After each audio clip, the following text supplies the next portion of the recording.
June 4th today for many when this podcast gets aired, or as it's known on OHL Stories, May 35th. Because well played. Thank you.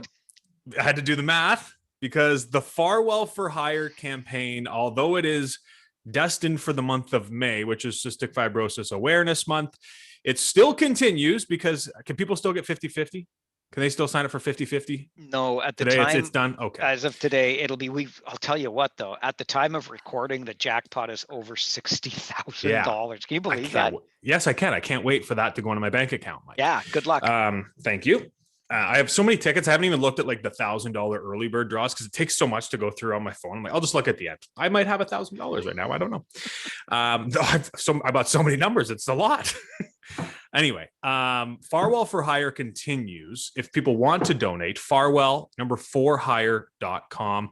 I normally start off this podcast asking you in the month of May, what did you do today? But in honor of another successful campaign that continues, Mike Farwell, I cheers you, my friend. Oh, well. I cheers you. Great job. I didn't know this was coming. Thank you. I know it was a surprise. Congratulations on another successful campaign. For anybody who isn't aware, and this is their first time maybe listening to this podcast, I normally ask you what you do today or what you did today. So at the time of the recording, this is still, it's June 1st on the recording. So what did you do today, Mike? It's been relatively easy today. A lot of tidying up some loose ends, getting some deliveries done. There will be some more work involved. I actually, tomorrow, the day after we're recording this, I'll be out with KW Custom Exteriors for my annual appearance to get on the job site and show my limited skills, but in exchange for a really big fat donation. So it's worth the time I put in. They don't work me too hard, and a few other little things as the week wears on. But as we're airing this, if you want to be a part of the final weekend, some real good food is lined up for us thanks to Crow's Foot Smokehouse in Conestoga.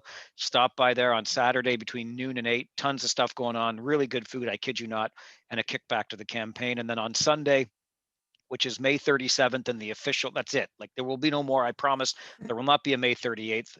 Everybody needs a break from me, and my family would like me to screw my head back on straight and come home. So on Sunday, May the 37th, June the 6th, we're going to be at Barry's Asparagus in just outside New Dundee. And if you've never had deep fried asparagus before, let me tell you, Brad and the Schmuck truck are going to be there. It's going to be a great afternoon. And then we're going to add up some money and give a whole bunch to cystic fibrosis.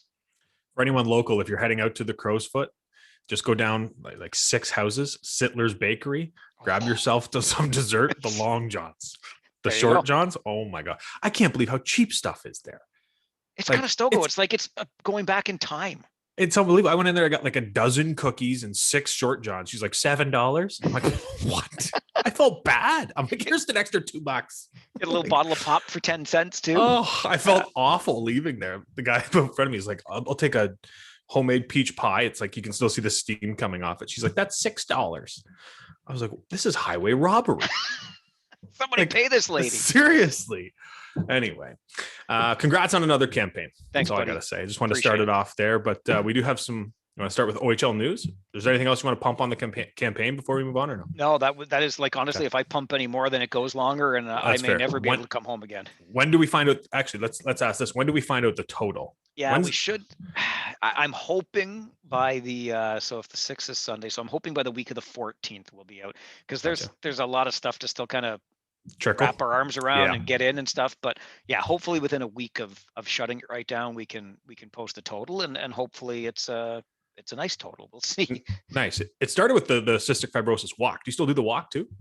I would if they had one 2 years in a row now. There's been a virtual walk. Yeah. So, but I have been every year. Yep. I kind of step down from the campaigning and make sure I book my time to be on the walk and be around, of course, the CF community, which is what these are the people that it's for, this entire campaign. So yes. And I haven't done the virtual walk. I think that might make me a bad person, because a lot of people do a lot of, work to make that happen. But I figure, in terms of getting money for the charity, I'm making more being out doing things than I am participating in the virtual walk. So, well, and it's not like you don't make those steps up during the campaign. I think so. Yeah. You know what I mean? Put in a few. So we should, we talk about this as OHL Stories, and I'm just trying to pump your charity, but Mike Moffat does some great work Listen, Two, right? Local kid. So I just glad you brought him up. So played for the London Knights and Kingston Frontenacs. And when he was with Kingston, which is where he finished his junior hockey career, Waterloo boy, when he was with Kingston, he got the franchise to do a cystic fibrosis night. He is now married to a kid I've long called, and I shouldn't call her a kid anymore because she's a mom. she's your But mother. Amber Schufelt. Now, of course, Amber Moffat, but Amber was the young lady and her family, her parents, my goodness, Darren and Tracy are just incredible people. And they were the family I was kind of connected to when I first got back into the local CF community. If you don't know the full backstory, I lost two sisters to the disease. So there was a time I needed a break from all things cystic fibrosis. And when I came back, which was well before the Farwell for Hire times, but I started getting involved more, this was the family I kind of got connected to. And Amber was just this little thing and sweet as apple pie. And anyway, so yeah, all these years later, she's still at it. Look up her salty story on social media. She's very open about the challenges of living with cystic fibrosis, but she is living, which is the key in all of this. She's a new mom, as I mentioned, and she and Mike and their team, about $35,000 by the time all is said and done, they've raised for the charity this year. An absolutely incredible effort on their parts for sure. And if continuing with the OHL theme, his name is blanking me. I believe he was a goaltender in Peterborough. Oh, D'Agostini. Thank you. Yes, Yes, Matt D'Agostini. Matt D'Agostini met a young fan in Peterborough who had cystic fibrosis, and they've been like to this day. I know Matt's been connected to the family. It's pretty cool stuff. And you got me thinking. Listen, Sweetland and everybody else over there at the OHL offices. I've had this in the back of my mind for the longest time. I've just never asked. I think I'm going to have to make the push, Poper, and maybe you'll have to nudge me in that direction. But okay, why not? Why don't we get something going league wide, and maybe when the Rangers are in town, when we're out on the road, they can do something that particular night for cystic fibrosis, right? I want to correct myself. Andrew D'Agostini, Matt D'Agostini played in Guelph. There you go. Okay. Anyway, some OHL news. The Sarnia Sting are looking for a new head coach. Paging Eric Wellwood. Eric Wellwood. I think you said on the podcast last week when we mentioned that Mr. Wellwood would no longer be in Flint, that it won't be long before he is snapped up. We're not sure what's going on in Flint, but I think you're onto something here. That is one heck of. Or how about this? Hang on. Considering it's Sarnia, last week's podcast guest, a former coach with the Sting, and one of the last things he said was, I've applied for like 90% of the openings and I'd come back if I could. How about a return of Dave McQueen to the OHL and the Sarnia Sting? That's just a little bit of a joke. No offense, Dave. I think, I honestly think Wellwood's a better fit. Young, he relates to the players so well. We saw what he did in Flint. And for an organization like the Sarnia Sting that, I'm sorry, have been perennial losers, they have struggled to make it out of the first round. They're the Leafs of the Ontario Hockey League. Get a guy who's done it 3 times. Why not? I think it's the perfect fit, really.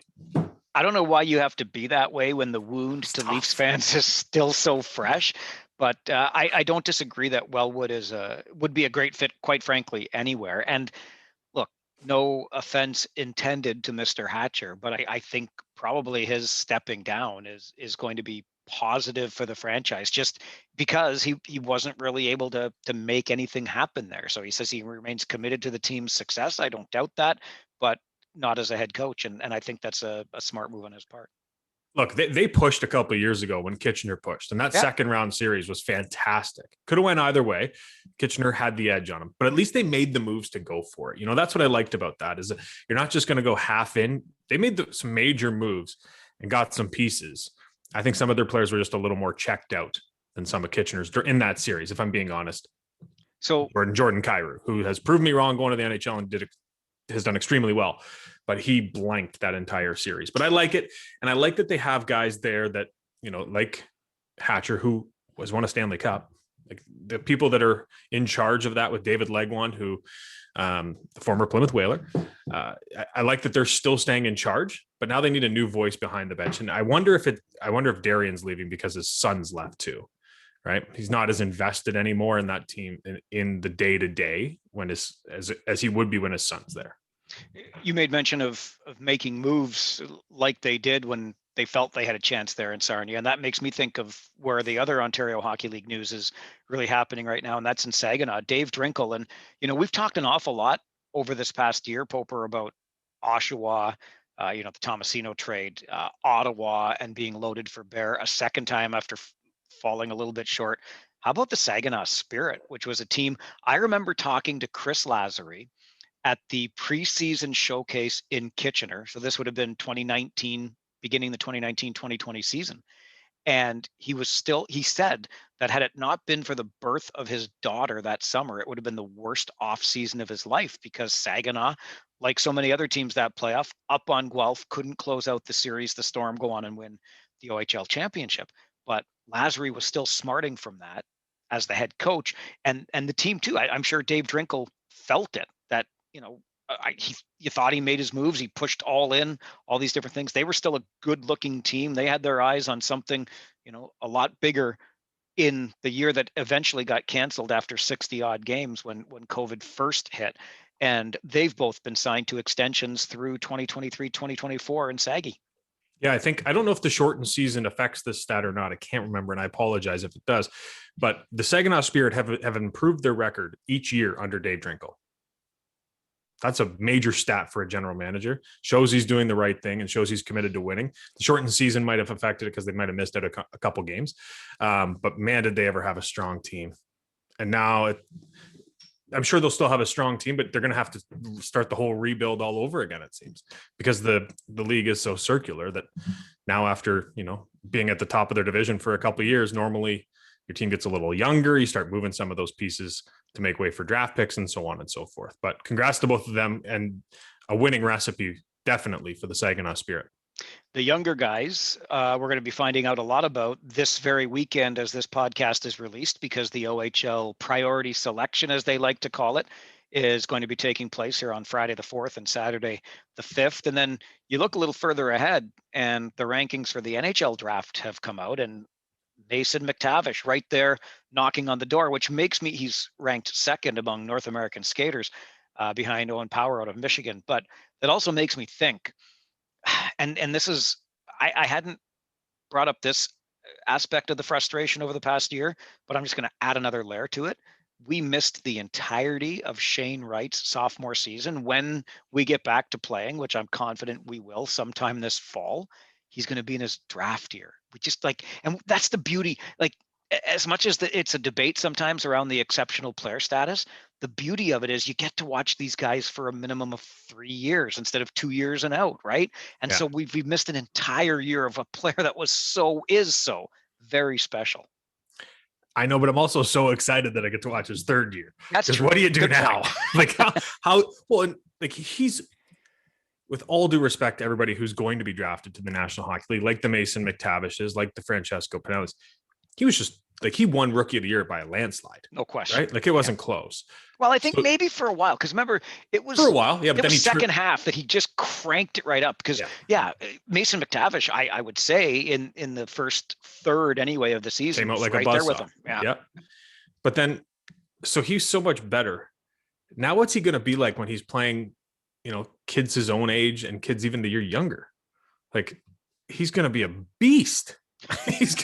I can't wait to watch him. It's going to be quite entertaining. And then I'm more excited to watch, maybe not watch, but follow the OHL entry level draft that's coming up, that will be taking place on today when this is debuted, because I think we're going to get a really good idea as to which teams concentrate on scouting staff and how much scouting has went in, because now we're going to find those second, third, even fifth round guys, I'm sure, that haven't been seen as much because of the lack of a season, so I'm just excited to see how many of these sleeper guys or people that are not drafted, like the Jonathan Yetzes, we get into the league or in that U18 draft, because they may have been seen an extra year. Well, one of the other interesting things, of course, is we might be on the precipice of seeing the first young woman drafted to the Ontario Hockey League. And this young woman, make no mistake, I spoke to a scout, speaking of scouts, who watched her at a tournament. She's a goalie, and said that like this is the real deal. She was the best goalie at that tournament, period. Like not just the best female, because she would have been the only female. She was the best goalie in the tournament, period. Is somebody going to have the cojones to pick her this weekend? Yes. Good. Hands down. Hands down. It's going to be a monumentous occasion because it's such a step forward for this league. We saw it with Reum in Tampa with the exhibition games and stuff, but never at the OHL level. And everything you read about this young lady is that she is one of the best goaltenders in the draft. So you have to take her. Otherwise, like, I don't even want to think about it if she doesn't, because she's going to be drafted and I can't wait to see it. You're that confident? Yes, without a shadow of a doubt. I think this league is very progressive in that way, and there's no reason why you shouldn't take her. If she's playing against males and she's one of the best goaltenders in that league, and you're watching all these other goaltenders, why would you take someone because they're a different gender? Take the one who can stop the puck. I had to try and go back because I had to double check the name. Taya Curry. I should have had it off the top of my head, and I'm sorry to Taya for that. Or Taya, if that's the way it turns out to be when they call her name. But don't worry, we'll get to know it real well. Yeah, it's going to be a great story. We should also give a little shout out to the son of the former standout with the Conestoga College Condors. Believe it or not, there used to be college hockey. They call it the OCAA. I won't bore you with the details. He ended up becoming a referee in the Ontario Hockey League. And quite frankly, he's a beauty, but his son's way better as a player than dad ever could have been. So congratulations to Joel. Your son, Kian, signs his old ELC with the St. Louis Blues. He's a Kitchener boy and a product, of course, of the Mississauga Steelheads. Poor Kian. Every time he plays the Rangers, you bring up Joel and his standout at Conestoga College. This kid just signed an entry-level deal in the National Hockey League. Joel should forever now be referred to as Kian's dad. You know, it's not the other way around. Listen, Kian needs nothing from me, okay? Yeah. He's just fine. But Joel and I are forever linked because I cut my teeth and when I was broadcasting college hockey games at Conestoga College seemingly forever ago. And it was Washer was the first one that brought it up because I guess he still had some of the old tapes of me calling his games in college. I'm like, oh my God. Anyway, I can't help it. Joel, if you have those tapes, no, please send it to farwellandpope@gmail.com because boy, would I ever like to mix in a couple of those into this podcast. Oh boy, that's our email address. He is @_Chris Pope on Twitter. I am @Farwell_OHL. And hey, on the podcast, leave a rating, leave a review. Tell us what you like when you email us farwellandpope@gmail.com or what you don't like. We could even get around to reading some of the hate mail on the pod. Fine with that. If you're listening, it's also available on YouTube if you want to watch our two donkeys of faces. Just OHL Stories with Farwell and Pope. And of course, that is Mike Farwell, the voice, the one-time voice of the Conestoga Condors. That's right. Thank you. Joel Washcroft. He was a stud in the OCAA. Neither the Conestoga College Condors or the OCAA exist anymore. So you just put the two and two together. That's fair. Okay, so speaking of not existing anymore, players like our guest this week don't exist anymore, at least not as much, maybe. Don't you say, Mike? I would say. Yeah. Let's put it this way. 3 seasons in the Ontario Hockey League, 6 teams. This guy is made to tell stories. An enforcer of all enforcers. In fact, his nickname is the Sheriff. We get the ups and downs of the life of Sean McMorrow. I think, Sean, I got to ask if, based on your hockey career, you just carry a suitcase with you every single day of your life now, because, you know, whatever, you never know what the next move is going to be. Well, I mean, yeah, when I was like this time period that we're going to talk about, man, I was a pure journeyman, right? But then I got a little bit lucky with a little bit of stability because I was like any guy that signs his entry-level contract, which is a lot of guys that are coming from the O and moving on, it's a 3-year deal if you're coming from major junior, right? So for a lot of guys, that's their longest deal that they'll ever sign. And then they just sign 1-year deals and 2-year deals after that, right? So you don't even realize when you're that young how awesome it is to be on a 3-year contract. Like for any job, a 3-year contract is great, right? And then I signed a 4th year. Buffalo signed me to a 1-year deal after the entry level. So I actually lived in Rochester for 4 straight years, and it was very consistent. I did a couple hockey schools there. It was a great time, that time period of my life. I'm sure we'll get into your time in Rochester. Yeah. But this is OHL time. Well, I want to just go back a little further. I want to find out, you were born in BC. Your parents divorced when you were at a young age. Your mother raised you and your siblings. What led you back to Ontario area?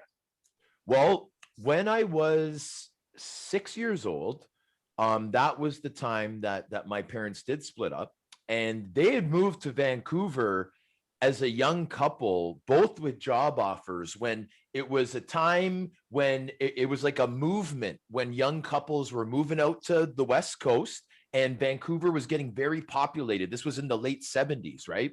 And so my parents, they laid their seeds there. They got a great place.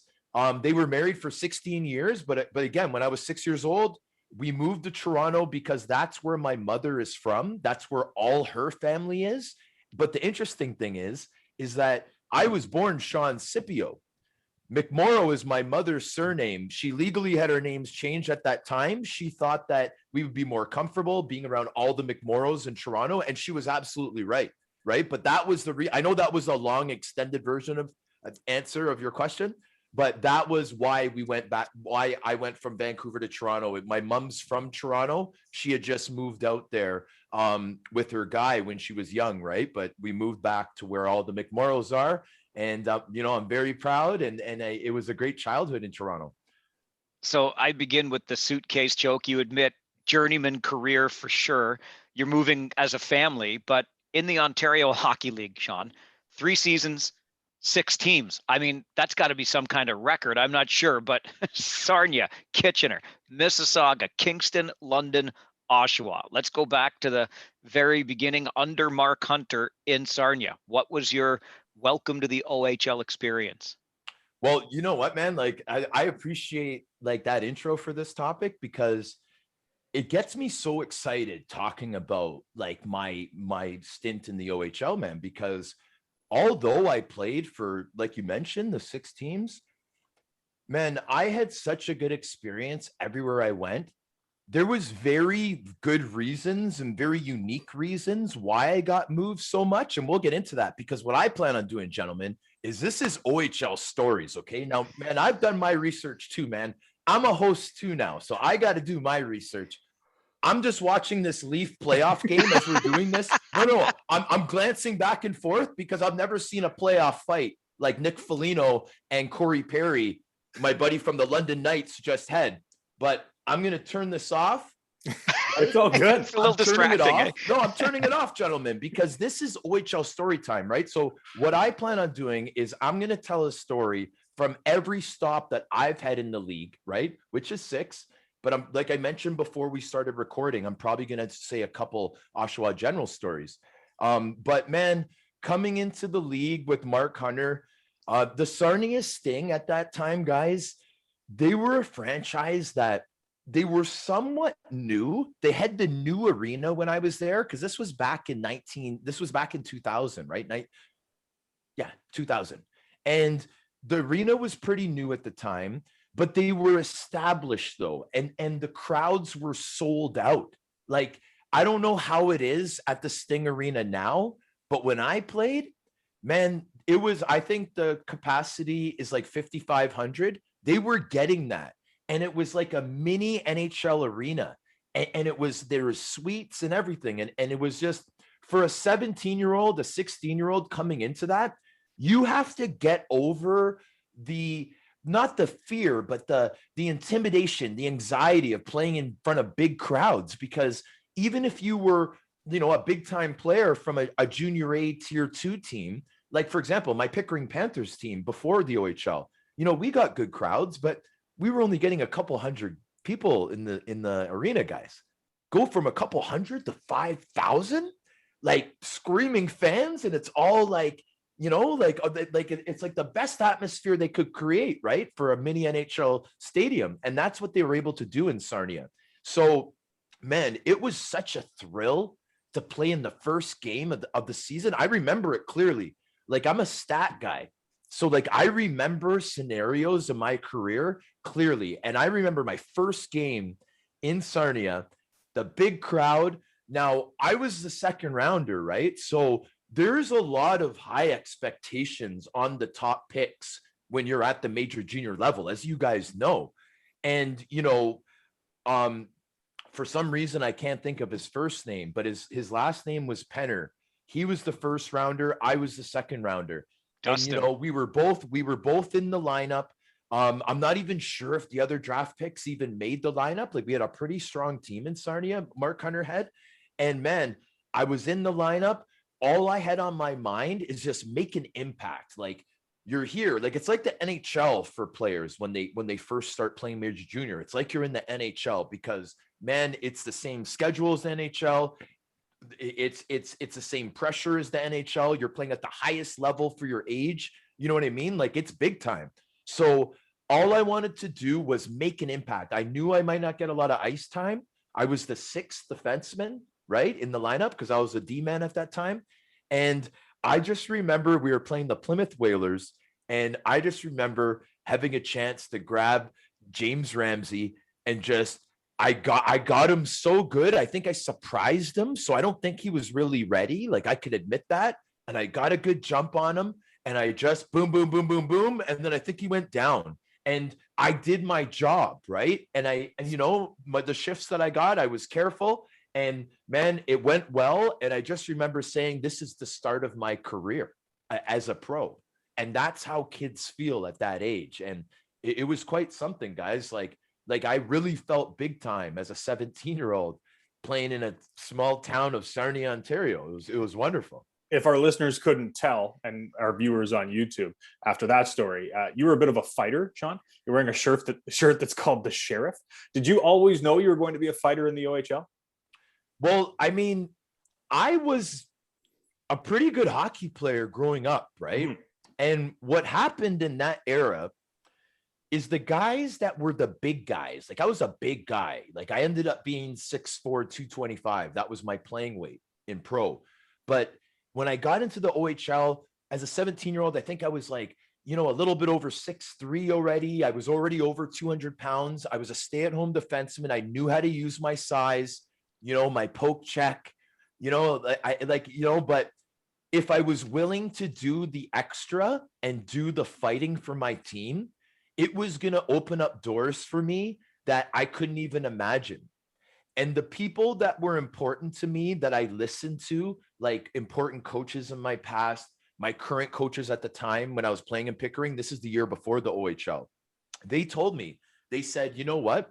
If you're willing to do this, this is a big role on the team. So not only will you be in the top 4 defensemen, but whenever we need it, we're going to have to depend on you. So what I did was I tried it out in the beginning of the year.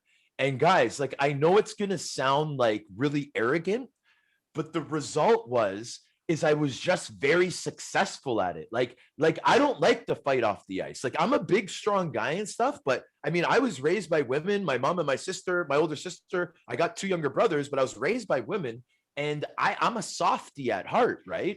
So in hockey, naturally, I wasn't that guy. I just had to take the opportunity in order to make myself more valuable as a player and be able to go to the next level. So when I was drafted to the O, I had those expectations. And Mark Hunter is a get your nose dirty type of guy. And he told me that if I did my role, that I would find myself in the lineup every single night. So that was the reason why I started doing it. And the success of me winning my fights, I wasn't known as a knockout king, but I was known as a guy that won the majority of my fights. And that consistency just went on in that rookie year. I've always been curious about the mindset for a player who knows that's his role, Sean. What's it like coming into a game where, you're lining up against another heavyweight with the other team that knows maybe he wants to, make his reputation on you or whatever. But what's that mindset like when you know that's your role on the hockey club? Yeah, I mean, the mindset is you have to have an incredible amount of confidence. You have to be so confident in yourself that you're almost overconfident. You believe that you're the toughest guy. So you have to believe that. If you don't believe that, then you have no chance, because fighting, I mean, you hear guys like Muhammad Ali say it's 90% mental, and you know what I mean? Like, I don't know what that number is. It's probably different for everybody, but I know that it's more than none. So if you're prepared mentally that you can do the best you can, that you're a warrior, that you're going to defend your guys on your team, you're willing to take a risk to do bare knuckle boxing on ice in front of thousands of people where it's automatically going to be uploaded on the internet. So if you're willing to take that risk, you got to be very, very confident. And that's a guy that has character, that is desire, and that is determination. So you have to fit that character. For me, like the later part of my career, very easy for me because I got into the sheriff character. It took me years to mold into that character. When you're a young junior guy, you're learning it, you're practicing it. Then as your career goes on, you become it, and you just have to keep it. So you talked about how Mark said that if you play that role, that tough role on your team, as a second round, you'll be in the lineup every night. And then that same season, he trades you to Kitchener. Were you shocked by that? Yeah. So now, real quick, Christmas time, Sarnia Sting, we all go home. For the 17-year-old, it's incredible because, you miss your girlfriend, man. You miss your buddies at home, and you just want to go home for a little bit, right? Like, it's not that you hate being where you are, but, you get homesick, especially when you're a teenager, right? And you go back, a big deal. You're a big deal back home. 100%. You're excited to go home. I'm home for Christmas. We get 4 or 5 days off. Come back, big team meeting. They tell us too. They sent an email to whatever when we were gone. There'll be a big meeting when we come back. So what the meeting was about was they were telling us that Mark Hunter was no longer our coach and general manager. Okay. So now here's another story for you, because I think they're both OHL guys. Going to talk about Dino Cicerelli and Mark Hunter. They're both OHL guys, right? Yep. Okay. Yep. So it's for the listeners, viewers that don't know this. I mean, it's a public thing. Just a lot of people don't know. And that's what shows like this is all about, is to get insights and stories, right? So Dino Cicerelli and Mark Hunter to this day do not like each other. They didn't like each other as players. They don't like each other as people. Okay. That's fine. There's a lot of people that we all don't get along with. We might learn to respect them, but we don't really like them. And that's fine, right? Not everyone gets along. Now, Cicerelli brothers own the Sarnia Sting at this time. There's 3 of them. Now, this was the year after Dino played his last year in the NHL in Tampa Bay. He just recently retired. Now wants to take on a bigger role with his brothers, with this amazing junior club that they own, the Sarnia Sting. Problem is that the guy that they have running the show doesn't really get along with. So when our team wasn't doing too well around the Christmas time, they used every excuse possible, because Dino wanted to start taking a bigger role with his brothers, that Mark had to go. So they axe Mark. That happens. The best of us get fired, and we get other jobs, right?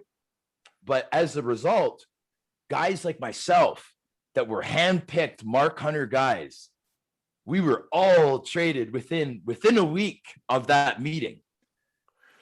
So I get traded to Kitchener. Now, the difference between Kitchener and Sarnia, both incredible organizations. Kitchener, I was playing in the arena before the one they have now. And it was like a Maple Leaf Gardens almost, that arena. It's still the same one. They just added. Is it? Oh, they renovated it. Yeah. Okay, man, I couldn't even imagine what it's like now, because it was incredible before the renovation. Okay.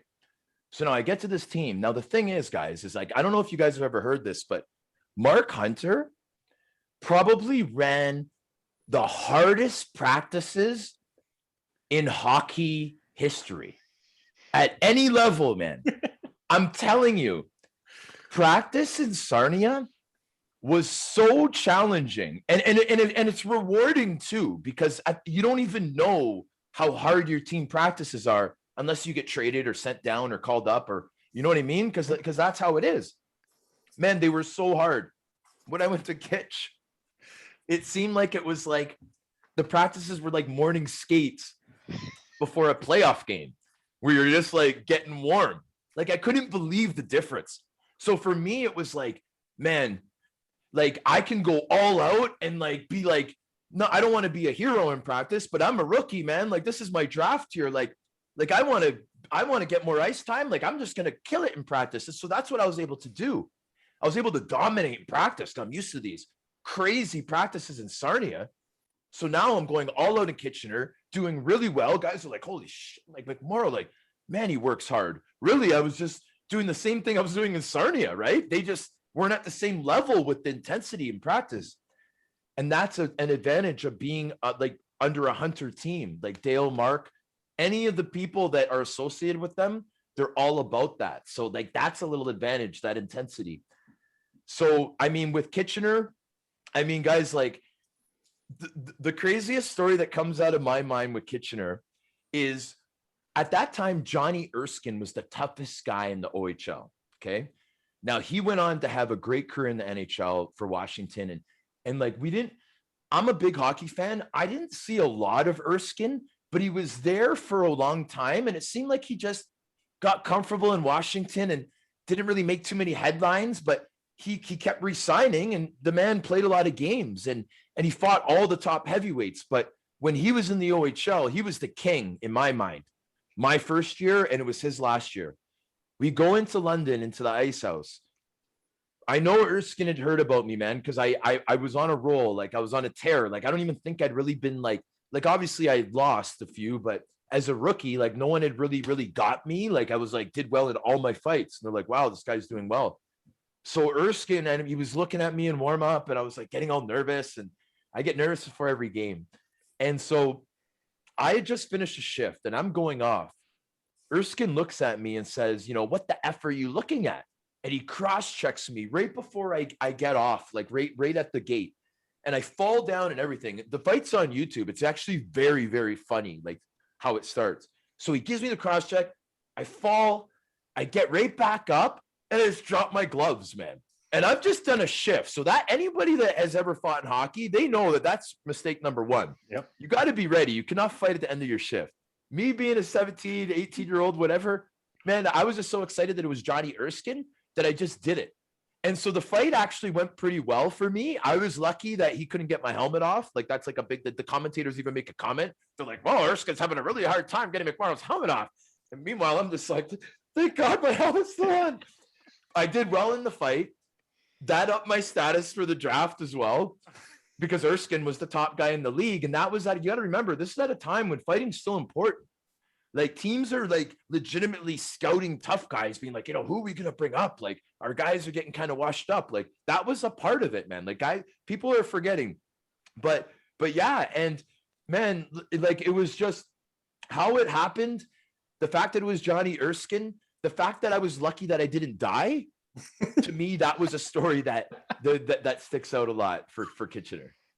I have a feeling that connection to Mark Hunter is going to come back up again when you eventually find yourself back in London. But we're not there yet, because the suitcase needed to be packed, Sean, from Kitchener to Mississauga under an NHL All-Star in Rick Vive. And I was thinking of this when you talked about the differences in coaching going from Mark Hunter in Sarnia to Brian Hayton in Kitchener and what practices were like. And now I'm wondering, how's Rick Vive running a practice in Missy?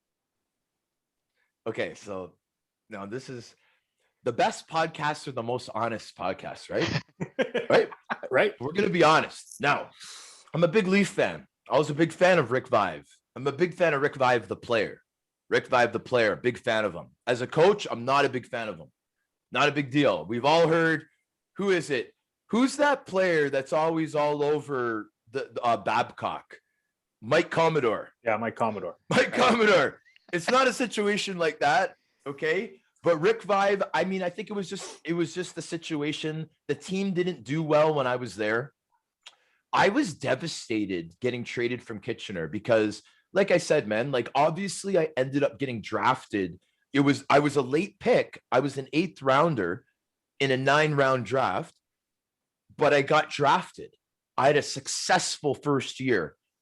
Yes, I had a good experience in Sarnia, got my work ethic up, got working hard, type of mentality. Kitchener, I was with Derek Roy. I was with like guys that I ended up, Andrew Peters, guys that I ended up playing with a lot, like later in my career, right? And I was very comfortable there. We had a lot of guys that were rookies, man. We had Mike Amadeo. We had, I remember there was a guy named Armstrong. There was a guy named Jimmy Gagnon. There was myself. There was our backup goalie, Scott Dickey. He was, we had like a group, man, like 7-8 rookies, right? And we were good friends, man. And we were doing well. And like, a bunch of us were getting drafted, and we had a nice little core there. And then I get a call in the summer, and they're like, Sean, you know what? Like, Jamie McDonald was our general manager, such a professional guy, man. And I remember the way that he called me, he told me like very professionally right before, like they made it like an announcement, like to the press and stuff in Kitchener. And they're like, Sean, you know what? Like, man, I just made a trade for you with, for Marcus Smith to the Mississauga Ice Dogs, Sean. Marcus Smith was one of the highest picks last year, Sean. And we value you so much. And don't tell anyone, Sean, but we're actually going to try to get you back next week because we have a bunch of draft picks that we're going to use. Like, he's telling me all this stuff. And like, so I don't like, feel betrayed or anything because he's like being all nice to me. He was really good at that. But at the same time, I'm like, oh man, I'm gone from my buddies, my second trade too, man. I've only played 1 year. You know what I mean? So right now I'm officially on 3 teams, but I've had a good year. Right. So it's like, it's different for me. It was very unique for me. Mm-hmm. I get to Mississauga. That's the year that Jason Spezza is up to be the first overall pick in the NHL draft. Right. So we have Spezza, because I'm actually working with Matt now, like doing some part-time stuff. He owns a sanitation company. And I've been working with him, and he's like, you know what, Mac, I don't like the way you don't know how to pronounce my name properly. You keep calling me Spezza. It's not Spezza, it's Spezza. It's Spezza. So that's Jason great. Spezza, he's up for the first overall pick. It's him or Kovalchuk, right?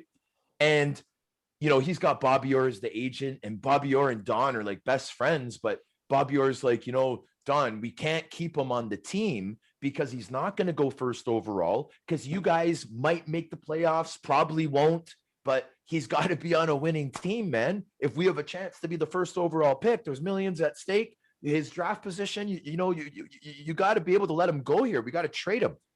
Finally, they traded him to Windsor. They traded him for 5 players, right?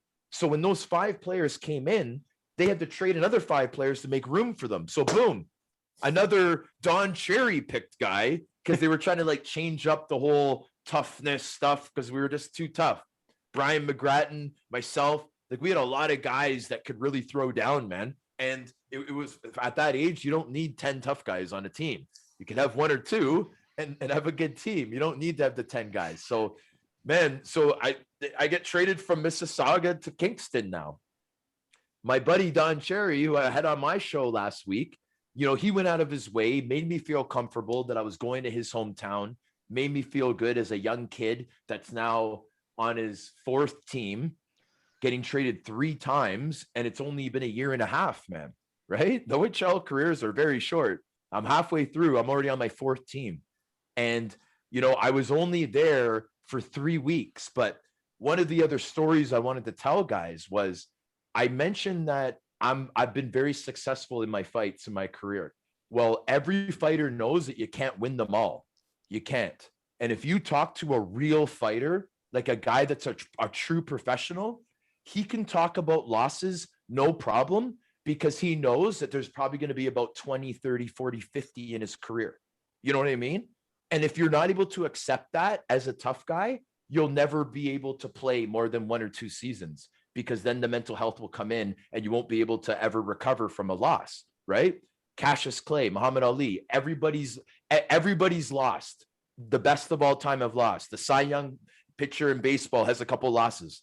You know what I mean?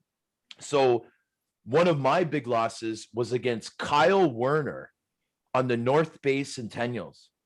I'm playing for Kingston. I only played 7 games for them. It was like the 2nd or 3rd game. I'm on a new team. It's in Kingston. this guy, like, I didn't even know who he was, but we're skating up ice and he's like, "Hey, McMorrow, you want to go?" And I'm like, "Are you sure?" And he's like, "Yeah, let's go." I'm like, "All right." So we go, boom, boom, boom, boom. He puts me down. Like, I don't know if I slipped or whatever, but he put me down from a punch, right? And the fight was over. Refs get in. I'm like, Jesus, I just got tuned up, man. My first fight with Kingston, I get tuned up by Kyle Werner. I don't even know whatever ended up happening with Kyle. I mean, I'm sure that he's a great man doing whatever he's doing, but I don't know what happened to him, man. But yeah, he was a forward for North Bay, and he got me, man, in the chin, put me down, and Larry Mavity pulled me aside after the game, and he said to me, and I'm gonna do my best Larry Mavity impression, okay? Please do. Okay. So Larry Mavity goes, "You know what, Sean? You know why you lost that fight?" "Why, Mav? Why did I lose the fight?" I'm all depressed after the game. We lost. I'm sitting on my stall, right? "You lost the fight because you weren't prepared. You weren't ready. I don't think you mentally prepared for this game today, Sean. And you need to make sure that you're ready mentally for every game, and you'll never lose another fight in your career. You're that good." Right? So I'm just like, I took it with, I'm a young kid, right? But I appreciated him saying that. He gave me some confidence, because what he said, even though he said I wasn't ready, was he said that was the reason why I didn't win, that he had confidence in me that I will win continuously, but I just got to make myself ready. And he also let me know that he knew how tough I was, right? Being the new coach. So I think that really helped. And I think he knew that he was doing that. It wasn't his first barbecue. I can tell you that, right? So yeah. And guys, I know how long I'm going on here, so I don't even know how long we've been recording. So just let me know if I'm like, you know what I mean? Like, No, Mac, the podcast doesn't stop until the stories stop. So yeah, you just okay, go. good. Yeah. Okay, good. We had good. Sherry Bassin on. He talked for 2 hours, so don't worry about it. I was going to ask about your time in Kingston, but it was short under Larry Mavity. You talked about your time in Mississauga and how much of a struggle it was. I went back and looked. It was 1 win, 3 ties, and 9 losses in your time in Mississauga. That's not easy. But was it easier or more difficult in Mississauga than when you got traded to Kingston? You fought against Kingston the night before, and then you get traded, and then you got to suit up for the same team you just fought against. That first game in Kingston, was it tough walking into the room? I mean, you just fought someone in that dressing room. Yeah, I mean, it was kind of like playing for Mississauga, as weird as it's gonna sound, guys, just because you have to imagine, like, okay, I'm trying to think of like a more modern player. Like, I mean, Sidney Crosby is getting old now. That's how old I am. I'm thinking, who's young? Sidney Crosby? The guy's in his 30s now, right? Okay, so let's think like, I don't know, man, like Connor McDavid. Okay, when Connor McDavid's playing major junior and he was up for the draft, like, you got to remember like all the attention that his junior team must have got. And like there was a lot of cameras around all the time. We're in a team that the Ice Dogs were in Mississauga, right? So we're in the GTA. We're getting a lot of attention. It almost seemed like we're almost like in a movie. Like, we had Rick Vive as our coach. Like, he's like an all-time Leaf great, right? And then, Spez is on the team, and even guys like McGrattan, man, like Gratz, like, man, he got like tougher when he turned pro, right? Like, he's a very different like case. Like, he was such a good hockey player, but he figured out that if he fought, that he was going to have a long career in the NHL. So that's what the man did.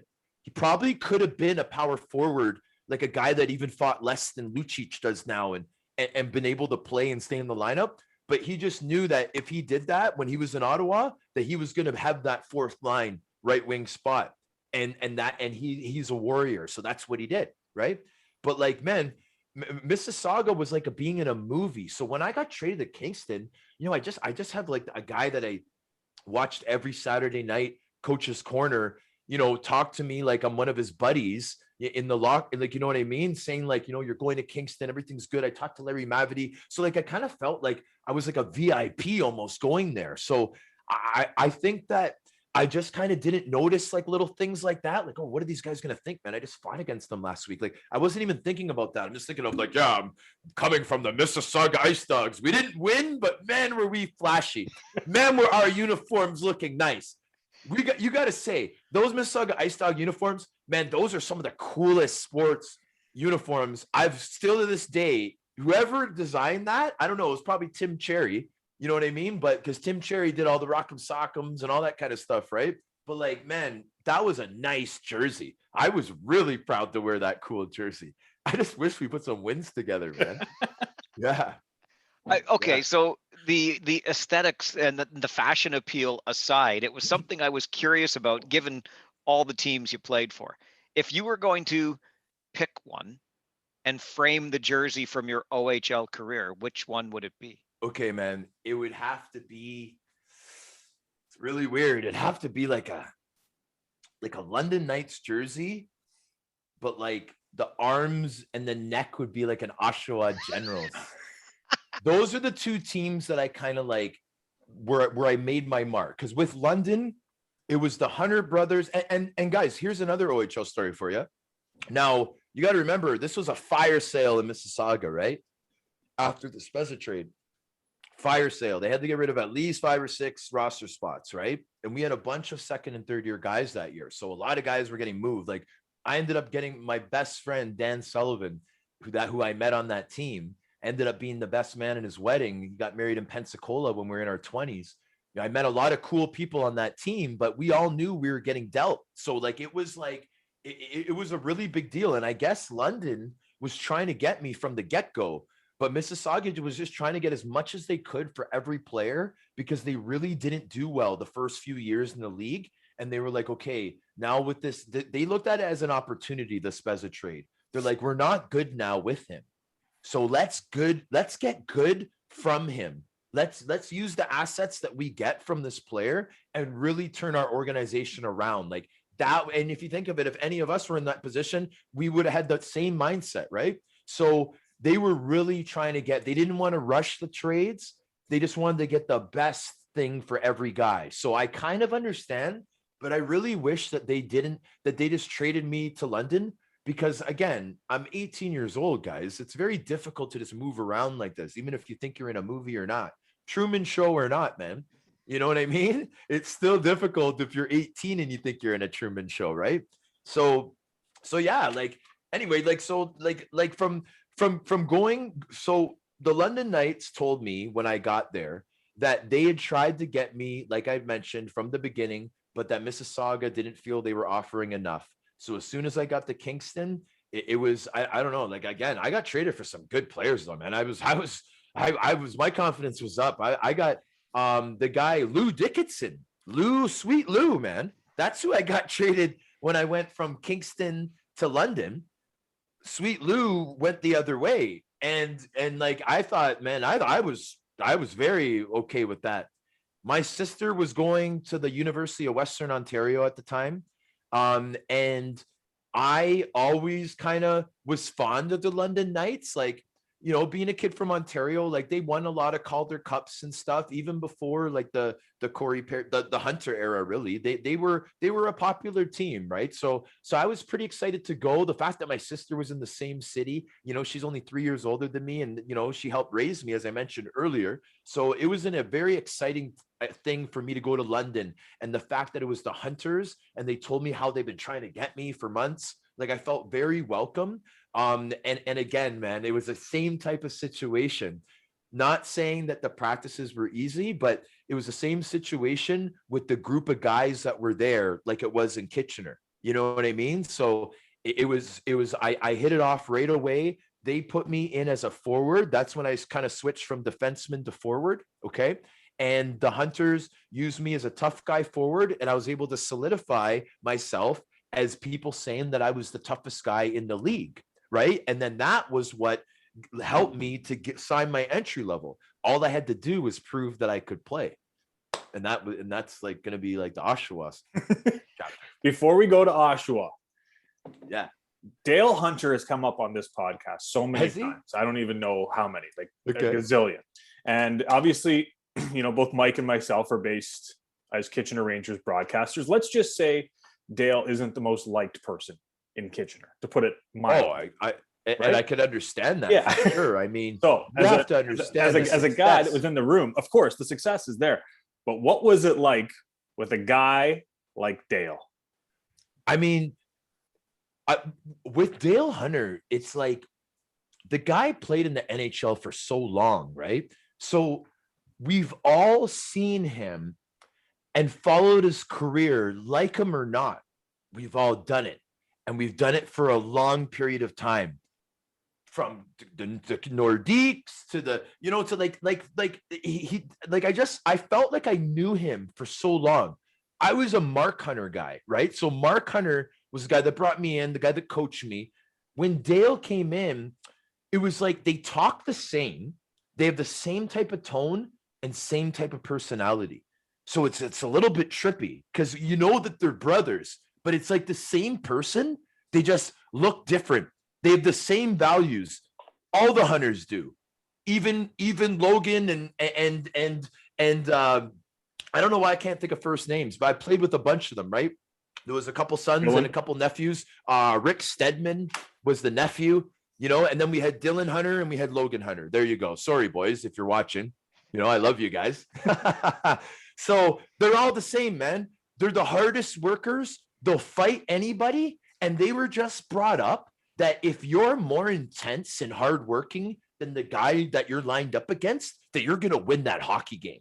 You know what I'm saying? And that's the way that they do it. The only difference is that Dale and Mark got so good with scouting and coaching that because they played in the NHL for so long, all the skill knowledge came out. So now they got these rough, tough players, tough mentality, like I told you I had in Sarnia, but then they're developing guys like Patrick Kane and Corey Perry and Dennis Weidman and the list goes on and on and on. Danny Subret. There's so many guys that those guys have handpicked, brought into the NHL, man. And it's because of the program that they run. The London Knights, hands down, best program in the OHL, hands down.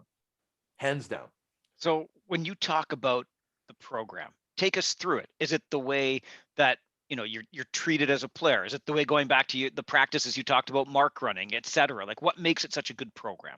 Okay, so put it this way: the thousands of dollars they illegally pay. Stop it, Hoper. See, now I don't know about stuff like that because I'm a guy that it's been so long since I've been in the league and I've been here and there. So I'm sure there is some stuff behind the scenes. So I got to get caught up with that stuff. We'll talk about that on another show. But pretty much what I mean is for example, I got traded there when I got traded from Kingston, and then there was the summer, and then there was my third season. So I start the year in London, but over the summer, Mark and Dale Hunter, they're the type of guys where they treat the players like pros. So I'll give you an example. Now, at this time, I am 19 years old because I'm a January birthday, right? So I turn my next year, mid through the season. So it's my third year. I'm already 19. I'm going to turn 20 in January. I'm not an overager, but I'm whatever. So I'm an older guy is what I'm trying to get at. Mark Hunter let me live with my girlfriend, who was a student at the University of Western, that had her own apartment, and he had met her and knew that she was a responsible girl. She was a couple years older than me, and he knew that with me, I would be better living with her. He gave her billet checks, just like she was a normal billet, right, for the groceries and all that, right? And it worked. Where on other teams, not trying to knock him because he's one of the best coaches I've ever had, but George Burnett would never, ever, ever let that happen, ever. And I don't know if we have time for me to say ever 50 more times.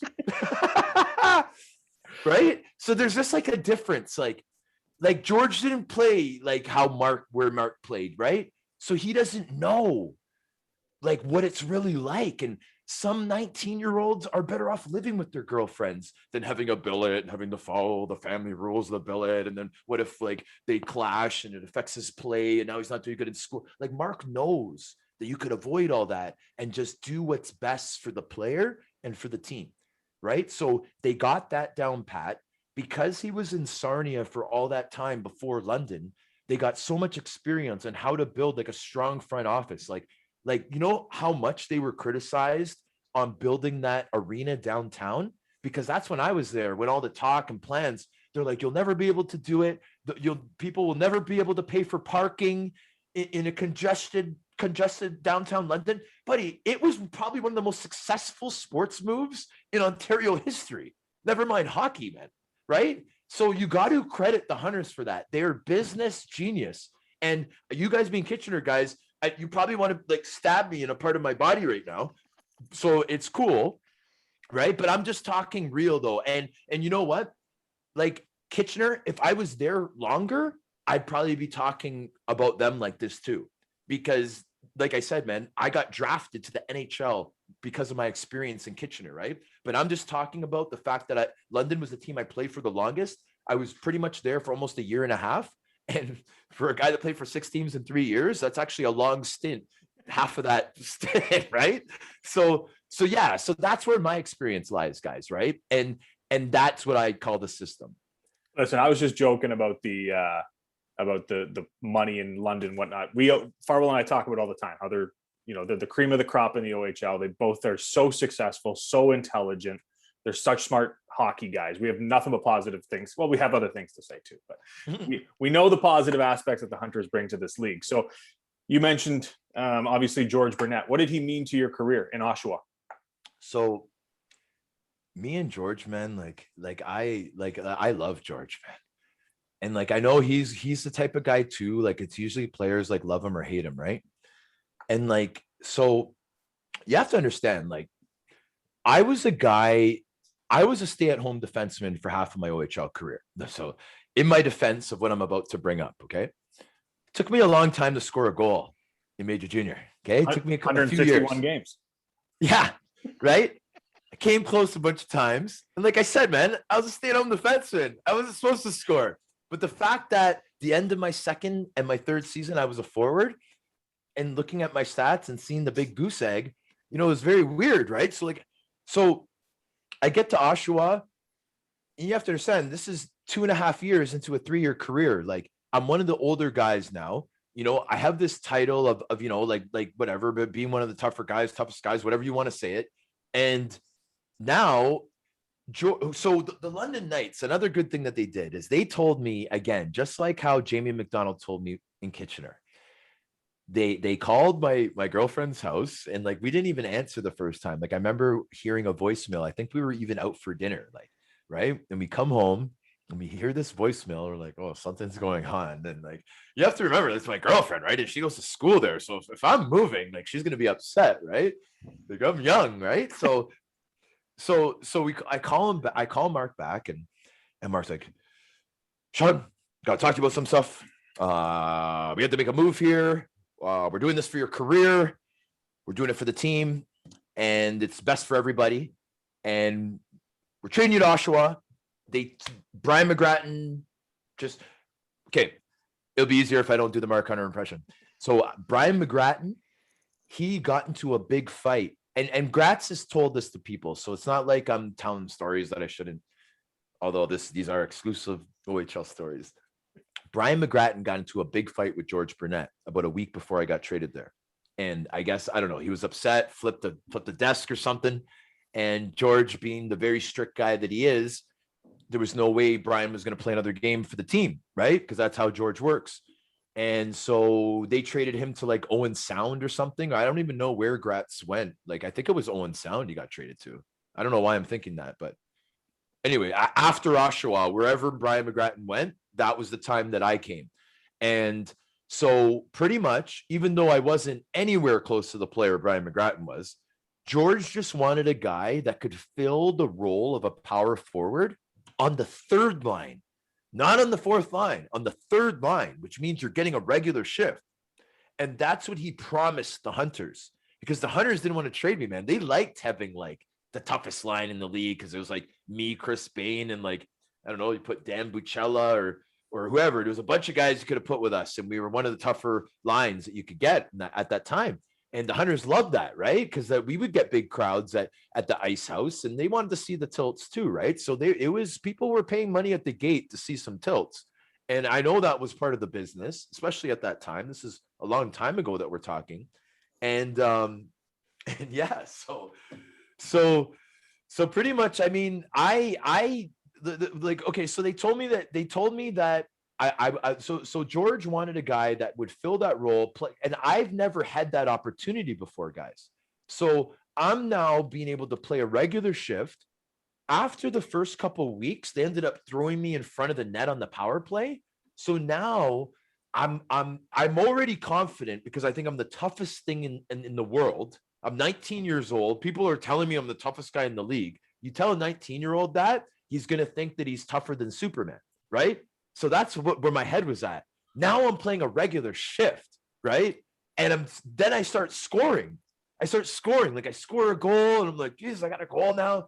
Then I scored again, like a couple of games later. Then I pick up an apple, got like 3 points in my last 5 games. Like for me, it's a big deal, right?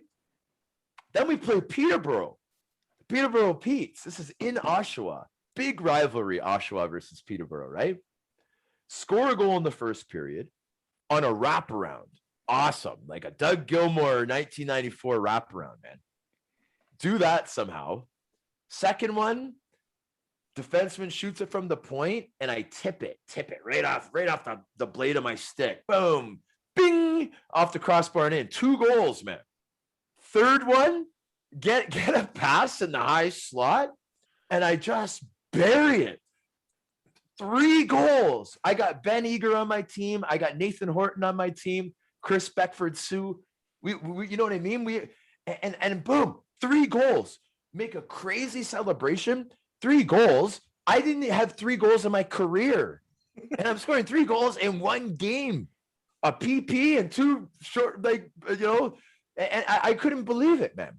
So now I'm at 2 ultimate high levels of confidence, because now I think that I'm a 50-goal scorer and the toughest guy in the OHL, right? So now this is going to come to my next story, okay? So now you guys know where I'm at with my head, okay? And now this is the same time that the movie Ali was released. The Muhammad Ali story where Will Smith is Ali, okay? I don't know if you guys have seen that movie. Absolutely. There's a scene in the movie where they're in Africa, right? The Rumble in the Jungle. And it's like Fraser's camp is still training, but Muhammad Ali's camp is just entering the training facility, right? And there's a couple drums that are there because, like, you know, they got all the authentic stuff there, right? So Muhammad grabs he didn't even grab sticks. He was using his hands. So he grabs some of the drums, and just to kind of taunt the Fraser camp, he goes on his drums, do do do do do do do. The champ is here. Do do do do do do do. The champ is here. Ladies and gentlemen, the heavyweight champion of the world, Muhammad Ali, is here. Right? And he knows, they could all hear him. And he's just trying to like mess with George. I don't know if it was Fraser or George. It was George. It was George that he fought in this one. So he wanted to get in George's head. So that's what he did. So when I was in Oshawa, I had confidence like Muhammad Ali. I had just freshly watched that movie in the theater with my buddies, and I thought I was Muhammad Ali now. I had the hair and everything, guys. I had a little fro, just like Will Smith did in the movie. And what I would do in warm-up is I was so confident. I was really big at this time. And when I get big, when I work out, my shoulders and my arms, they're the ones that come out first. Okay. I sometimes Big Bird asks where his legs are and stuff, right?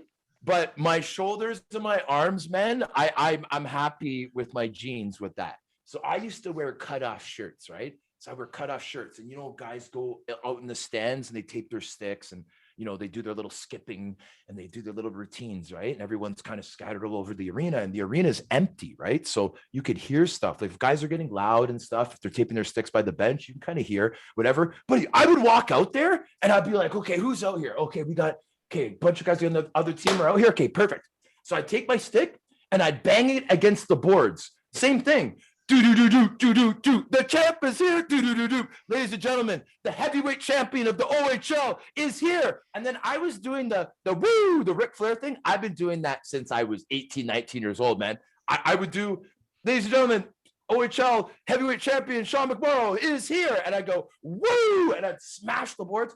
And I would see the reaction of the guys on the other side. Like, they'd be looking and they'd be like, oh my God, we got to play against this guy tonight? This guy's a lunatic. Meanwhile, I'm just creating my cameo. I'm just creating a character. It was so fun for me, especially when I was older, and everyone knows the feeling of being a third-year guy compared to a rookie, right? You're more comfortable, you're more confident. Man, it was such a fun time for me. It was great. And like, look how excited I am talking about the OHL, a guy that got traded a bunch of times, 6 teams, 3 years. You know what I mean? Like, it was just really cool for me. It was unique. And I think all the stops, I got something good out of all of them. And I got to meet so many people. And the fact that I want to get into what I want to get into now with the public speaking and the broadcasting and the media part of it, I think that it's an advantage to me now because I've met all those guys. Like I played with guys who I played with on Kitchener that I'm buddies with right now. Sarnia, like I play for a lot of teams, man. And I know I have friends from all those teams and they're all hockey people. And you guys know how small the hockey world is, right? So I think it's helped me. I get made fun of a lot, especially by close friends of mine. Man, were you ever a suitcase in junior? And I say, yeah, man, I know I was, man, but it was a fun ride, right? I think looking at your hockey resume, Sean, you've seen the entire world through the game, but I know this is OHL Stories. Can't resist, though, asking the question, obviously, because it's every player who's ever played the game's dream. And you got to live it. Just one game, but you got to live it. An 8th rounder to Buffalo, and you get one game in the show with the Sabres. What do you remember? What was it like that day? It was a dream come true. It was a dream come true. The reason being is I'm a Canadian kid from Scarborough. The way that I grew up is a Saturday night where I wasn't playing my own team's game. If we didn't have a game on a Saturday, what my routine is to walk over to my grandfather's house, who lived about 5 minutes away, and have hot chocolate and Raisin Bran toast, watching Hockey Night in Canada, whatever team the Leafs were playing against, but really looking forward to the first intermission, Coach's Corner with Don Cherry. And that's how I grew up from when I was very, very young till I was gone in the OHL. And the fact that a kid from Toronto got called up against his home team, got to play in his hometown on Hockey Night in Canada on a Saturday night. That's a dream come true, I think, to many Canadians. And I was one of them. And I was lucky enough to have that opportunity. And even though it was just a one regular season game, like it's such a big deal to me because it's my culture. Like it's everything to me. Right. So I'll always cherish it. If our show was a triple series, I could continue, but it's just going to take too long. But yeah, it was incredible, man. It was a dream come true. That's the best way that I could explain it. When you walked in the room and you saw Rob Ray, were you really like, okay, the champ is here? I mean, yeah, man, I was. And you know what? Like I was a draft pick since I was 18. I got to go to a bunch of training camps. I got to play preseasons, like leading up to this regular season game. And I tried to get Razor to go in so many training camp scrimmages, man. And he was just so like he was such set in stone that he was there because he's a legend there, right? That he just knew that he did not have to fight, especially at that part of his career. You know what I mean? And there was a time where I just fucking, sorry guys, I didn't mean to swear, but I laid into him and hit him extra hard. And he was so mad that I did that in a scrimmage, an air squad game, that he just took his stick, man, and he just took a baseball swing. He missed me by just a couple inches. He was a guest on my podcast a few episodes ago, and we talked about this incident that I'm describing right now. It was pretty funny seeing Razor's face and telling the story, because man, I was scared when he did it. I thought he was going to take my head off. You mentioned Don Cherry earlier too, as another guest recently on your podcast, Mac. Obviously, you've maintained friendships with these people over the years, but Don Cherry was an executive in the league, right? And you're playing for his team in Mississauga. How does that relationship grow? Well, I'll tell you what, like there's the one thing I learned is that, like, for example, I learned that volunteer work, when people hear that word, they think that it's like a punishment. They think that it's like a bad thing if you have to do volunteer work. Volunteer work is a code word for opportunity, for experience, for learning new skills. You know what I'm saying? So like the key that I find is that you have to be as honest as you can. And if you stay that way, the relationships that you stay with, like for example, Don Cherry has a nephew named Steve Cherry that was an assistant coach on the team. Okay. He also, his son, Tim. I became friends with Tim and Steve along the way and didn't really have too much contact with Don. Okay. So now Trevor Whiffen was my general manager with the Mississauga Ice Dogs. He has a daughter named Patrice Whiffen, who is also a recent guest on my show. Okay. She was running the Hamilton Bulldogs front office, OHL. Okay. I know you like the seasons have been all messed up lately, but this is pretty recently, like in the last like 2 seasons, she was like, whatever. And I've had relationships with her. They're all connected to Don. Now that I'm doing my podcast, I watched Coach's Corner my whole life. The guy that I want on my show when I started was Grapes, man. That was like, if I could have had him as my first guest, I would have, right? It took a long buildup to get that man on my show. The man hasn't done anything in a long time, right? And with all the stuff with CBC and everything that happened, like he has his own podcast, but he hasn't really been doing interviews. So it was a really big deal for me to get him.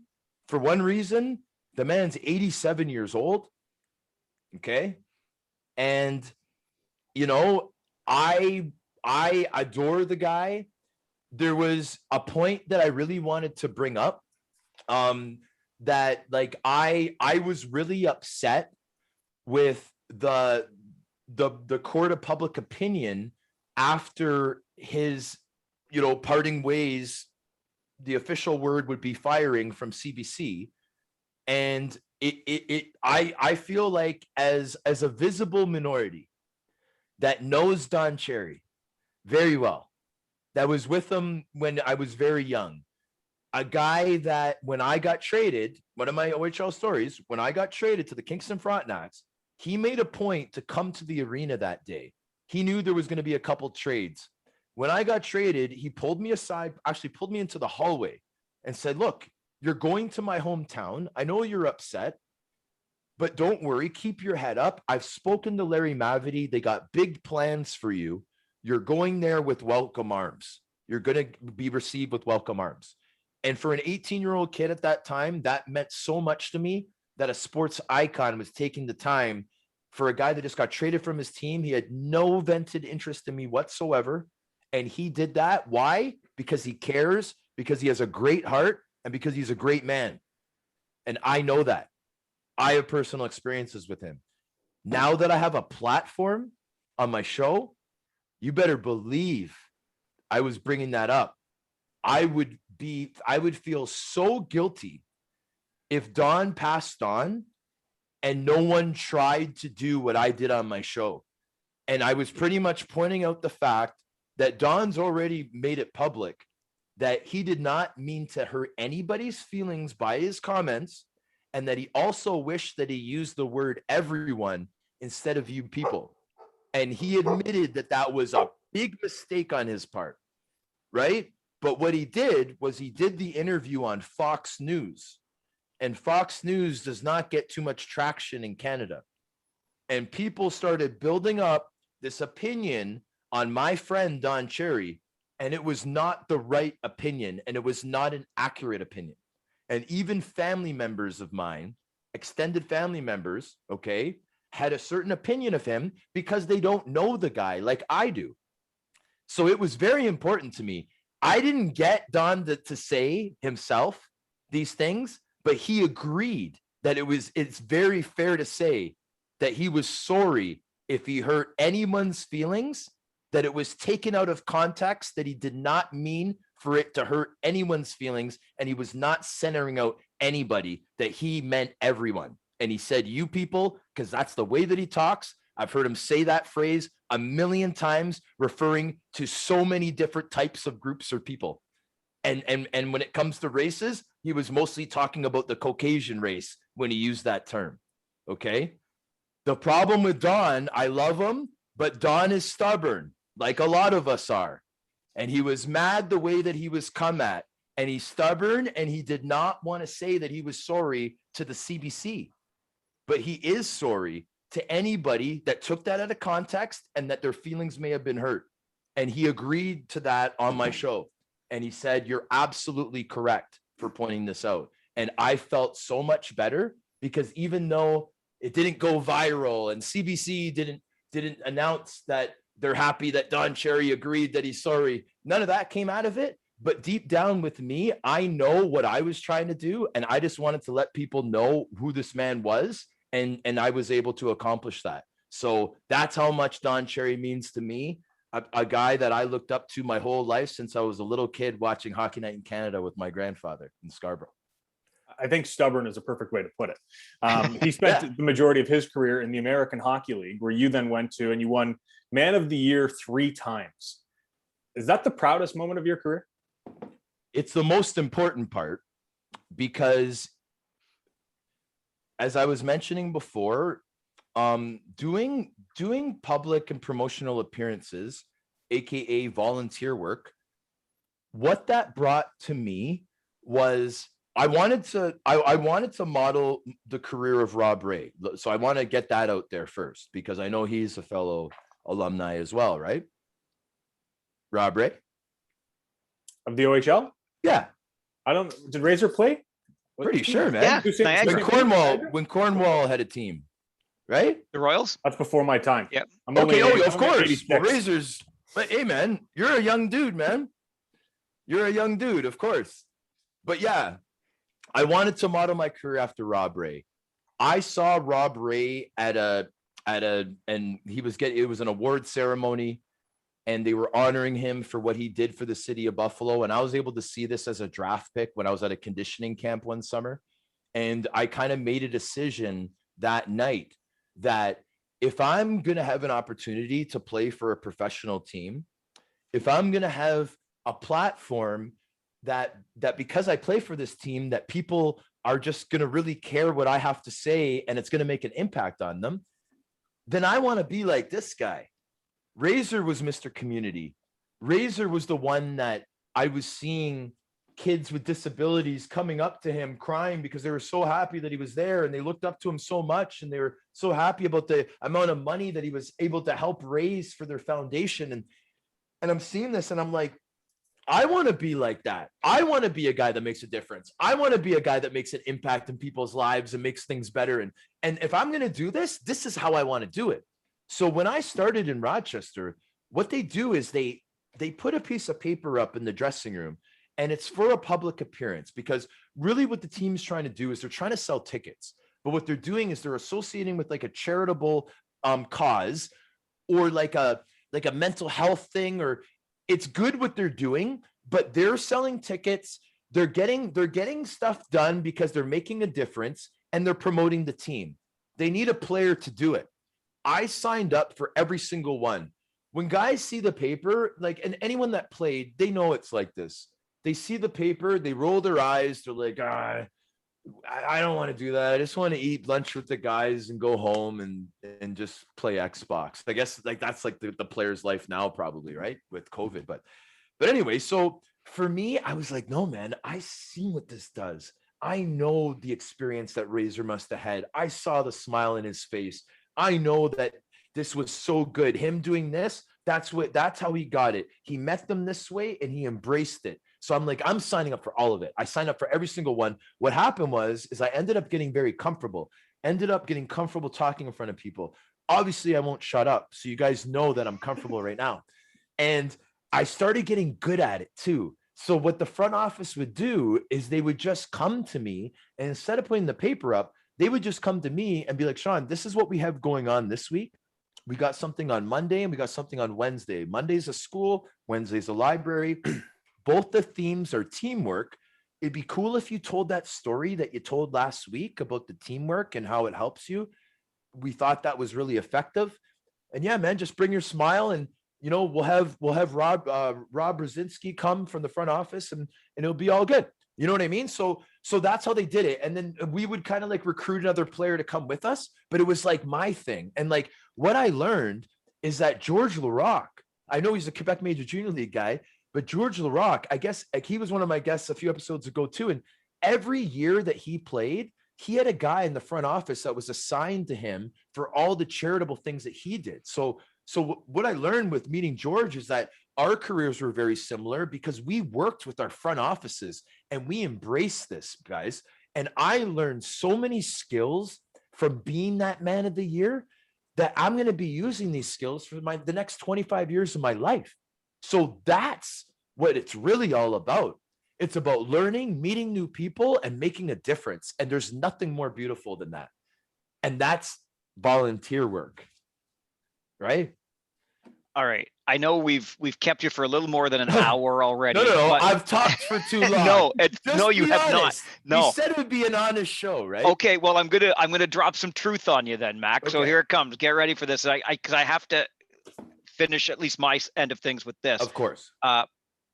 Chris and I have joked back and forth about this over the years, but I've always said the guys in the Ontario Hockey League that have played the game like you have, I won't use goon because I don't think that's fair, but the guys that have played a physical game, the guys that are not afraid to mix it up, drop the mitts, they got all the PIMs.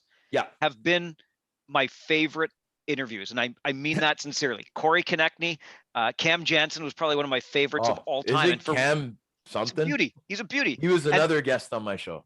And here's a guy like these, I'm talking to these kids, like, well, when you're in the Ontario Hockey League, right? They're 16, 17, 18 years old. And I've always been impressed. And I've told Chris this many times over our years together. They just seem to be the most charismatic, the most eloquent. And I'm listening to you tonight, Sean, and that's what I'm hearing from you. And I wonder how you develop this skill when you do what you do on the ice, and like where does time for education, reading, absorbing this knowledge come in?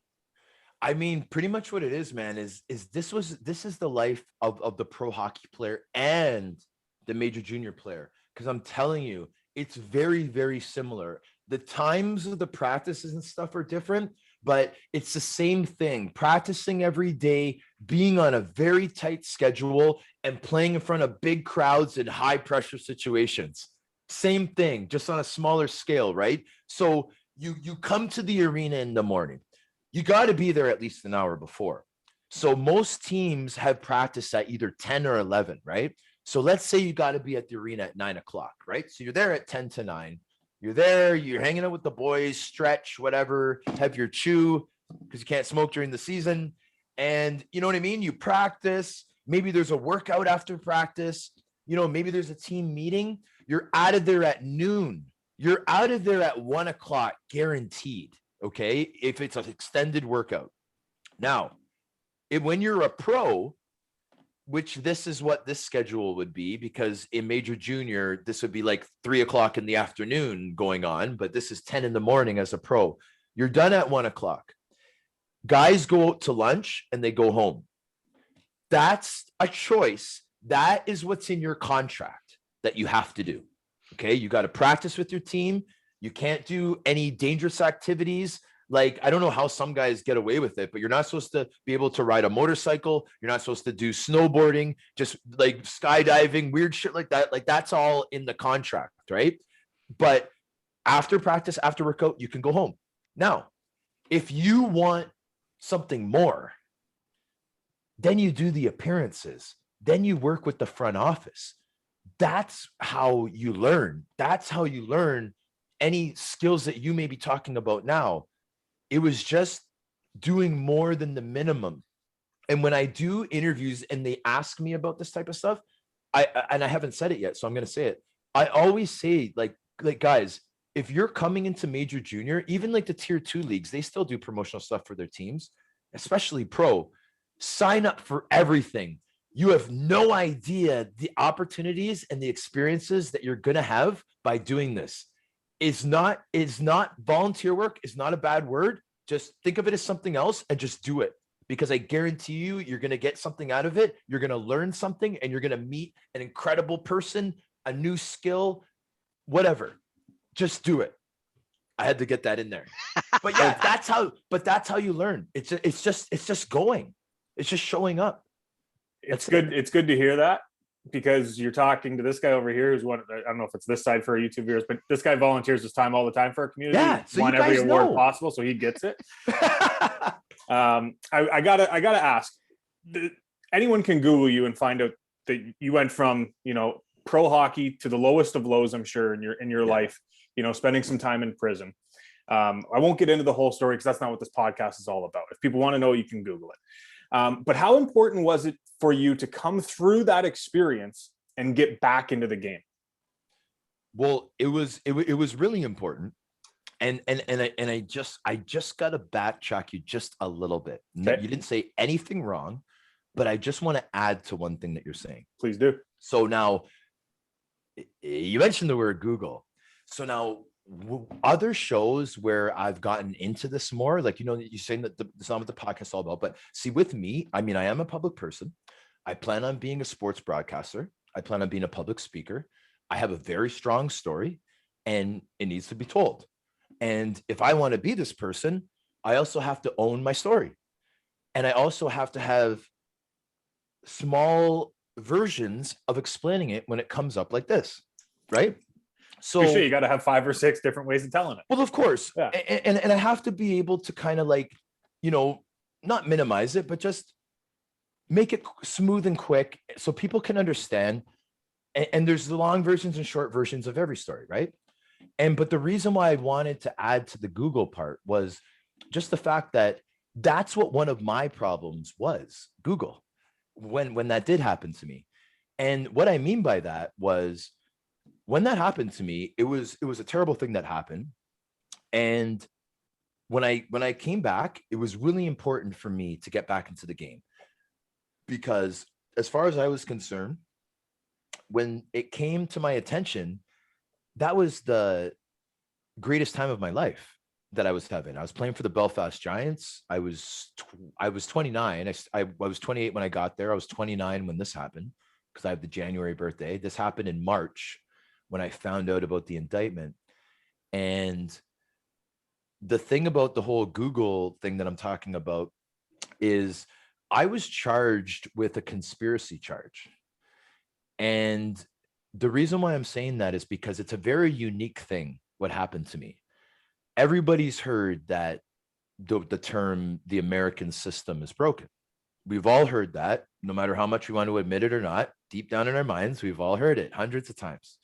What they mean by that is that there's different laws in the US that they have only in that country that's not similar to anything else. One of them is the conspiracy charge. How the conspiracy charge came about is when the 5 New York families, don't worry guys, this is only gonna be 2 minutes. The 5 New York families in New York, guys like, I'm not gonna use real names, so let's say Tony Soprano. A guy like Tony Soprano was never getting in trouble. Why? Because he had so many people in between him. The feds were never able to touch him. So they knew that he was responsible for a bunch of stuff, but they were never able to get him. So what they did was they introduced a new charge called the conspiracy charge. So what the conspiracy charge is they're not able to charge Tony Soprano with trafficking, intimidation, racketeering, because they can't get him, right? But what they can do is they can charge him with conspiracy racketeering, conspiracy intimidation, conspiracy trafficking, because all they need to do under this new law is get more than one person to testify that Tony Soprano was part of the conspiracy. Now, the difference between Canada and the US conspiracy charge is in Canada, you have to have one piece of physical evidence that ties the person to the conspiracy. You have to have a picture, a tape recording, something. The US, you don't. So if you think about it, the feds are really able to get anybody they want because they just have to have more than one person that got in trouble, maybe for something completely different years after he'd seen that person. Maybe they erased something in an agreement that if they agreed that this hockey player was part of the conspiracy, that something would go away and that they would just be able to move on with their lives. And unfortunately, guys, the story I'm telling is about me. And I was charged with conspiracy trafficking. In the Google search, it doesn't say conspiracy. It says drug trafficking, drug charges.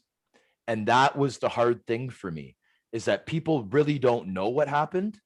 I wasn't ready to talk about it probably until about a year ago. The past year, I've been able to do interviews and talk about it calmly like I am right now. I was never able to talk about it. I would get very upset.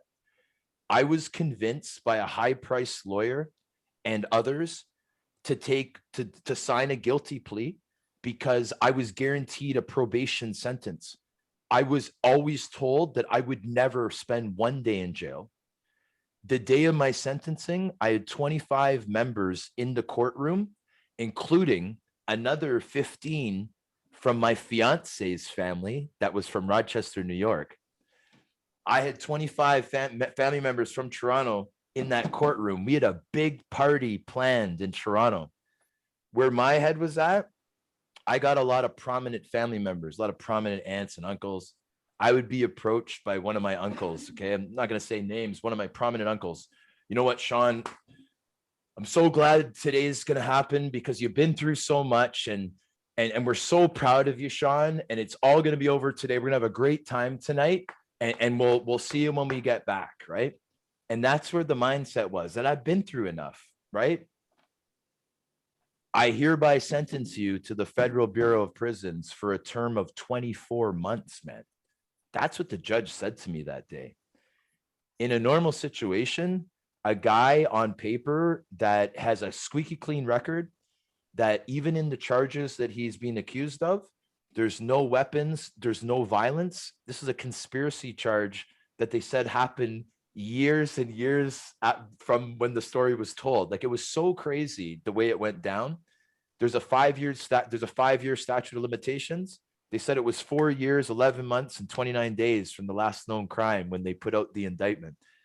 And I can go on forever. Point being, guys, what did I learn from it? I learned that who you hang out with is a big deal. There's a very thin line to cross. When I was hanging around these people, I knew what they did was wrong. Pretty much what they did to me was they admitted to an operation that they did in the past, but they said that I was their boss. And they were able to get out of the trouble that they were in by implementing me in this charge. So unluckily for the sheriff, I got driven off in a Monroe County Sheriff's Department vehicle from that courtroom, because normally my lawyer would have been able to negotiate a self-surrender. If I knew I was going to get some time, a guy with no record, no violence, you're able to self-surrender. You may be found guilty, but you can go home, and in 30 days after you get all your things together, you could have your family drive you to that institution. I wasn't able to do that. I just had to go. Right? I did 20 straight months. What did I do during that time? I made the best of my life. I graduated high school. I was 2 credits short, guys, when I left the OHL. I got traded 100 times, right? Probably went to like 15 high schools, and I was 2 credits short. But at 30 years old, I was able to get my GED. I ended up teaching the GED. I ended up teaching an exercise class. I ended up taking business classes like paradigm thinking, where I knew what my life purpose was, what the meaning of success is. Like, people say, like, you know, what's success to you? You know, someone asks you that, you think, oh, well, you know, I want a nice car. I want a beautiful wife. I want a high paying job. Well, that's not necessarily what success is. What I learned what success really is when I was there is that it's living in the here and now. Okay. It's being present, and it's living out your life purpose. And I found out also there that my life purpose is to uplift, because what I'm best at is bridging the gap and making things better. And I learned that hands down with all my experiences off the ice in the OHL, in the AHL, and in pro. And because I embrace that, I'm able to talk to you guys right now, right? And I'm able to tell my story, right? And that's a beautiful thing. And I'm an OHL alumnus. I'm so proud of being in the OHL, man. I talk about the OHL all the time. When I was younger, I used to think of OHL guys as gods. I went to St. Mike's as a student the first year that they had the St. Michael's majors, guys. I don't know if you guys want to talk about that. I don't even know how much time we have. I just know that I've talked a lot. Popey, we're going to have to get a Sean Part McMorrow two? night in 6 different cities. I know. Like, let's just Right? like line them up, eh? Yeah. Come on. Hey, we've seen some weird things with teams bringing in people to talk at center ice after games and give emotional speeches, like Mark Osborne, or who was it down in the States? Far what was it? Ozzy? No, it was Mark Osborne in Peterborough, and it was Magic Johnson in Saginaw. So Magic Johnson. I think we just Magic march out Johnson? the sheriff. Yeah. Yes. No Talked joke. in the Saginaw Spirit? After the game. Did. And these players were sitting on the bench. They had no idea who this old guy Come was. on, man. No, 100%. What Well, I did mean, he say? it didn't look. You know what? I was going downstairs to do post game, so I didn't even get to pay attention. But I'm like, what is Magic Johnson doing here? Wow. Yeah. That I would have been starstruck fucking seeing him. Right? I think we should have a sheriff night in 6 different cities. There you Bring go. out the sheriff. He could do some Well, motivational speaking to the Hey, kids. listen, man. I know there was a lot to cover because there's so many teams, right? And I know that I talk a lot. So, I mean, I think that we should do kind of like a cross thing here. I would be honored to have you guys as guests on my show. Yeah, give your podcast a little pub here. Oh, okay, awesome. Well, I mean, okay, guys. You've 4.5 mentioned your months guests a ago- couple times. So what's the podcast about? Yeah. 4.5 months ago, I started a new podcast called The Sheriff. Okay. And pretty much what I'm doing, guys, is I just want to have as much fun as possible. Me and my co-host Kyle Warner are having a great time. I got my brother-in-law, Danny Granger of Danny Granger Art, that creates incredible portraits for all our guests. We're a team. We do all the social media sites. We all do take care of a different account. We have our Gmail account. Guys, we do promotions. We try to get the best guests, the guests that are just very big characters, and that people that want to create awareness and make a difference, right? Like that's really what we're all about. At the same time, I'm also creating a resume for what I want to do for the next 25 years. So I'm putting everything into it, and all the passion that you hear is real. Okay, It's the Sheriff Podcast. That's what it's called. That's how you look it up on Spotify, Apple Podcasts, Anchor. We're on all of it, man. We got ranked on 4 different charts so far, so we're very happy. Great, man. Love to hear it. We didn't even get into your overseas stuff, but we started this podcast with a fight between Perry and Foligno. We can both, if we end this here quickly, we can all watch the third period in a tied game for people listening later. 1-1 Montreal and Toronto.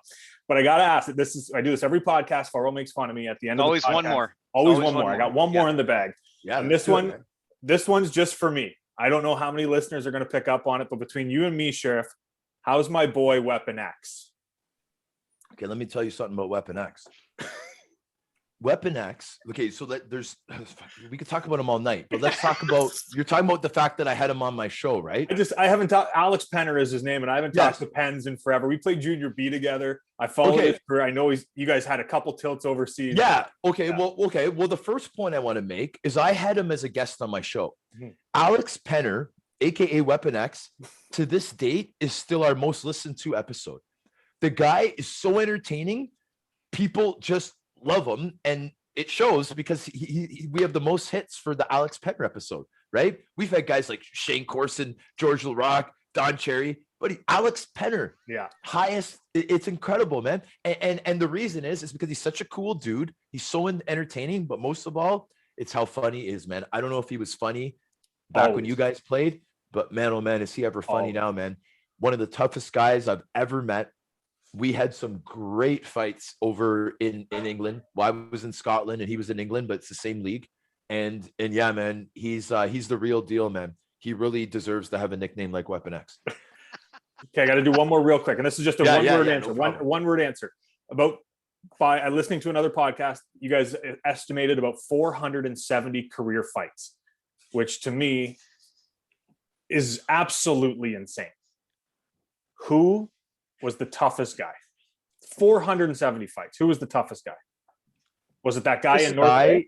Okay. Hardest punch, most powerful punch, Steve Bosse.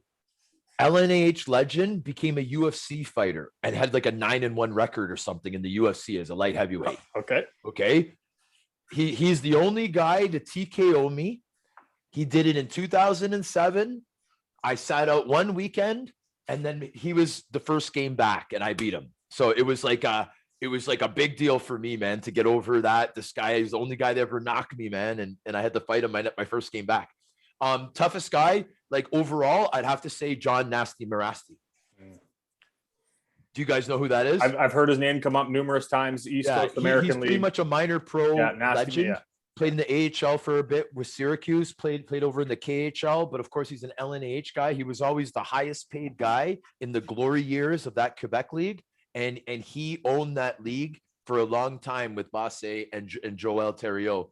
And he's probably the toughest guy. I know they're not NHL guys, but I'm telling you, they're the toughest guys. Man, that's great stuff. Listen, Sheriff, if you ever want us to return the favor, I don't know that we can do the same justice to your podcast as you've just done to ours, but we're here anytime. We're going to talk because there's other things that I want you guys to be involved with too. So we're definitely going to talk. We look forward to it. That's what we're all about, talking and getting these stories. And at this point, it sounds like catching the third period of Leafs and that other team. 100%, gentlemen. I really, really appreciate you guys listening to my OHL stories, man.